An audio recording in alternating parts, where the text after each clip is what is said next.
Hello everyone, good evening. Last वाली class जो थी हमारी वो बीच में ऑफ हो गई थी, इसलिए हम इसको दोबारा से अब जो कंटिन्यू करते हैं। तो ये आप लोगों की डीएलएड फोर्थ सेमेस्टर की शैक्षिक प्रबंधन की कौन सी क्लास है? Class number 6। क्लास नंबर 6 है, जिसमें हमारा चैप्टर नंबर 4 है, उसके बारे में डिस्कशन कर रहे थे। तो इसको आगे से कंटिन्यू करते हैं।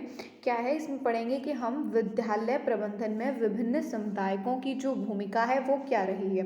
किसकी? विभिन्न समुदायों की भूमिका, उसके बारे में पढ़ेंगे। सबसे पहले पढ़ेंगे ग्राम शिक्षा समिति के बारे में। किसके बारे में? ग्राम शिक्षा समिति के बारे में पढ़ेंगे, जिसको इंग्लिश में बोलते हैं विलेज एजुकेशन कमेटी। जिसको इंग्लिश में हम क्या बोलते हैं? विलेज एजुकेशन कमेटी कहा जाता है। चलिए इसको पढ़ते हैं। स्थायी नियम सन 1972 का सन 1975 में संशोधन किया गया।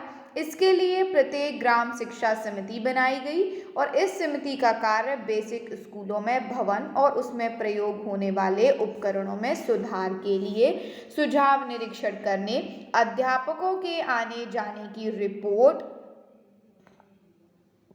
जिला बेसिक शिक्षा अधिकारी को देना होता है।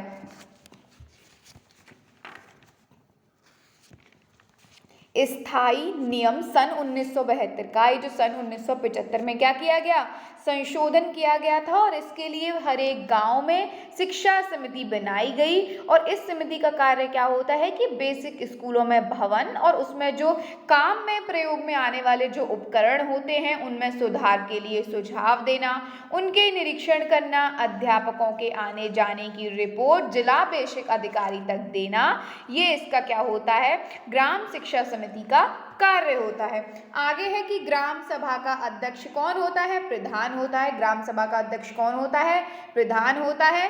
बेसिक विद्यालयों के छात्रों के लिए 3 संरक्षक या अभिभावक, जिनमें एक महिला होती है, और यह उप विद्यालय निरीक्षक द्वारा मनोनीत किए जाते हैं। किसके द्वारा? उप विद्यालय निरीक्षक द्वारा मनोनीत किए जाते हैं। बेसिक विद्यालय का प्रधान अध्यापक, एक से अधिक विद्यालय होने पर वरिष्ठम प्रधान अध्यापक इस समिति का क्या होता है?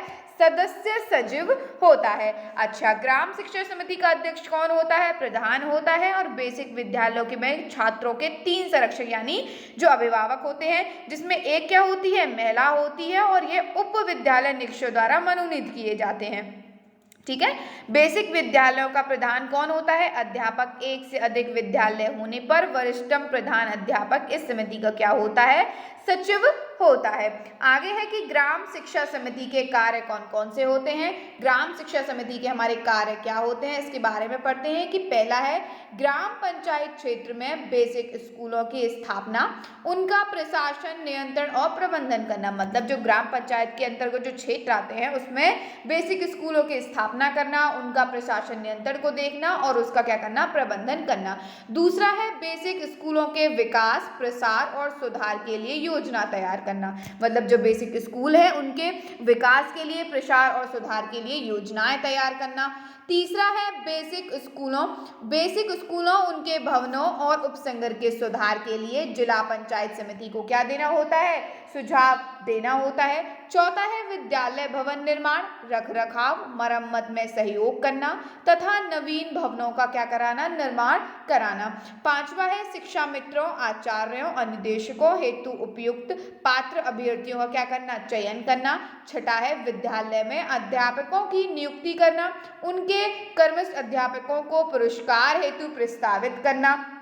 अगला है सातवां है बालिका शिक्षा एवं विशिष्ट आवश्यकता वाले बालकों की शिक्षा के प्रति जागरूकता क्या कराना? उत्पन्न कराना। तो ग्राम शिक्षा समिति के कार्य क्या होते हैं कि ग्राम पंचायत क्षेत्र में बेसिक स्कूलों की स्थापना करना, उनका प्रशासन, नियंत्रण और प्रबंधन कराना, बेसिक स्कूल के विकास, प्रसार और सुधार के लिए योजनाओं को तैयार करना और उनके भवनों और जो उनके उपसकर के सुधार के लिए जिला पंचायत समिति को सुझाव देना होता है।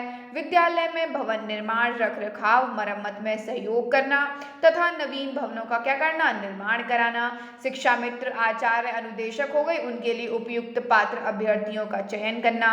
विद्यालय में अध्यापकों की नियुक्ति करना तथा उनके कर्मठ अध्यापकों को पुरस्कार हेतु प्रस्तावित करना। बालक शिक्षा एवं विशिष्ट आवश्यकता वाले बालकों की शिक्षा के प्रति जागरूकता क्या कराना? उत्पन्न कराना। नेक्स्ट है हमारा विद्यालय प्रबंधन समिति। नेक्स्ट कौन सी है? विद्यालय प्रबंधन समिति। कौन सी आती है कि निशुल्क और अनिवार्य बाल शिक्षा का अधिकार 2009 की धारा 21 के अंतर्गत विद्यालय प्रबंधन समिति का गठन किया गया। विद्यालय प्रबंधन समिति का गठन कब किया गया? निशुल्क और अनिवार्य बाल शिक्षा का अधिकार 2009 की धारा 21 के अंतर्गत विद्यालय प्रबंधन समिति का गठन किया गया है। विद्यालय प्रबंधन समिति में कितने सदस्य होते हैं? 15 सदस्य होते हैं, जिनमें से 11 सदस्य बालकों के माता पिता और उनके संरक्षक होते हैं, परंतु समिति के 50% सदस्य कौन होती है? महिला होती है। और जो विद्यालय प्रबंधन समिति के जो बाकी के जो 4 सदस्य होती हैं वो कौन कौन से होते हैं? एक होता है उनमें स्थानीय प्राधिकारी के निर्वाचित सदनों में एक सदस्य, जिसका निश्चय स्थानीय प्राधिकारी द्वारा किया जाएगा। दूसरा, एक सदस्य सहायक नर्स और एक मिडवाइफ में से लिया जाएगा, जो विद्यालय के अध्यापकों द्वारा किया जाएगा। तीसरा होता है कि जिला मजिस्ट्रेट द्वारा नाम निर्देशित एक लेखपाल। चौथा होता है एक सदस्य विद्यालय का प्रधान अध्यापक। तो विद्यालय प्रबंधन समिति में क्या पढ़ा कि ये निशुल्क और अनिवार्य बाल शिक्षा का अधिकार 2009 की धारा 21 के अंतर्गत विद्यालय प्रबंधन समिति का गठन किया गया है। विद्यालय प्रबंधन समिति में 15 सदस्य होंगे, जिनमें से 11 सदस्य बालकों के माता पिता अथवा संरक्षक होंगे, परंतु समिति के 50% सदस्य कौन होती हैं? महिलाएं होती हैं। और विद्यालय समिति के जो बाकी के 4 कौन कौन से होते हैं? एक होता है स्थानीय प्राधिकारी के निर्वाचित सदस्यों में एक सदस्य, जिसका निश्चय स्थानीय प्राधिकारी द्वारा किया जाएगा। एक होता है एक सहायक नर्स एवं मिडवाइफ में से लिया जाएगा, जो विद्यालय के अध्यापकों द्वारा किया जाएगा। तीसरा होता है जिला मजिस्ट्रेट द्वारा नाम निर्देशित एक लेखपाल। चौथा होता है एक सदस्य विद्यालय का प्रधान अध्यापक।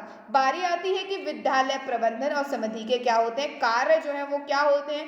कार्य क्या होते हैं? पहला है विद्यालय की कार्यप्रणाली को अनुश्रवण करना। दूसरा है विद्यालय के विकास योजना का निर्माण एवं उसकी संस्तुति करना। तीसरा है राज्य सरकार अथवा स्थानीय प्राधिकारी अथवा अन्य स्रोतों से प्राप्त अनुदान के सदुपयोग का अनुश्रवण करना। चौथा है यह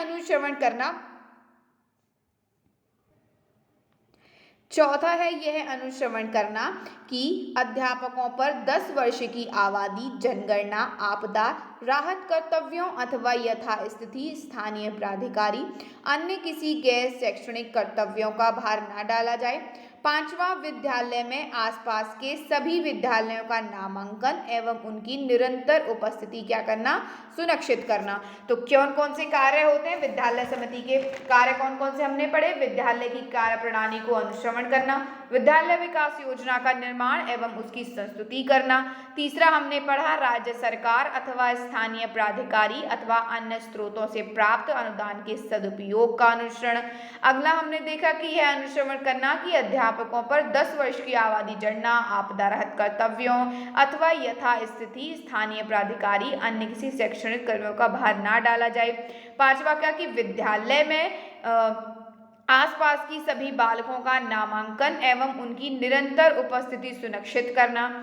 अगला टॉपिक हमारा क्या है कि अभिभावक शिक्षक संघ, मतलब पेरेंट्स टीचर एसोसिएशन। इसमें क्या है कि इसमें क्या दिया हुआ है कि अभिभावक शिक्षक संघ में कम से कम 20 सदस्य होते हैं और इसके द्वारा यह कोशिश की जाती है कि शैक्षिक स्तर को ऊपर लेकर जाया जा सके।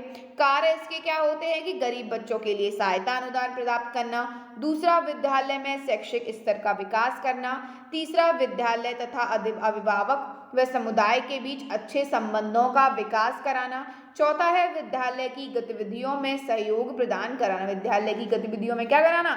सहयोग प्रदान कराना। नेक्स्ट है हमारा क्या? मातृ शिक्षक संघ। नेक्स्ट क्या है? मातृ शिक्षक संघ पूछा गया है लास्ट टाइम पे भी।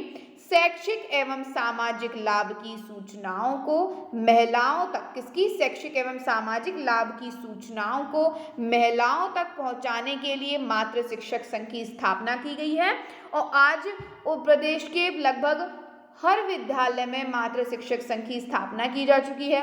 माता जो होती है वो बालक की प्रथम गुरु होती है, उसके माध्यम से ही बालक एवं बालिकाओं के प्रारंभिक संस्कार जो है प्रदान किए जाते हैं।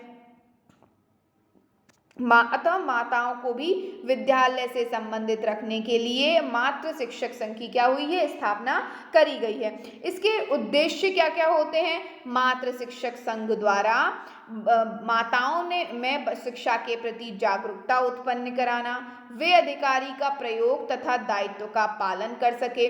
दूसरा, बालक के समान बालिकाओं को शिक्षा ग्रहण की विशेषता का प्रचार प्रसार कर पाए, क्योंकि संघ की सदस्य महिलाओं के द्वारा अन्य को भी शिक्षा के बारे में क्या हो गया, क्या होगी, जागरूक करना। तीसरा है विद्यालय में जाकर बालिकाओं के शिक्षा ग्रहण करने को क्या करना, प्रोत्साहित करना। चौथा है महिलाओं को यह अधिकार होना चाहिए कि पुरुषों के समान संघ बनाना एवं विद्यालय संबंधित संघ में क्या ले सके, भाग ले सके। तो चैप्टर नंबर 4 जो है हमारा क्या हो गया, कंप्लीट हो गया। Chapter number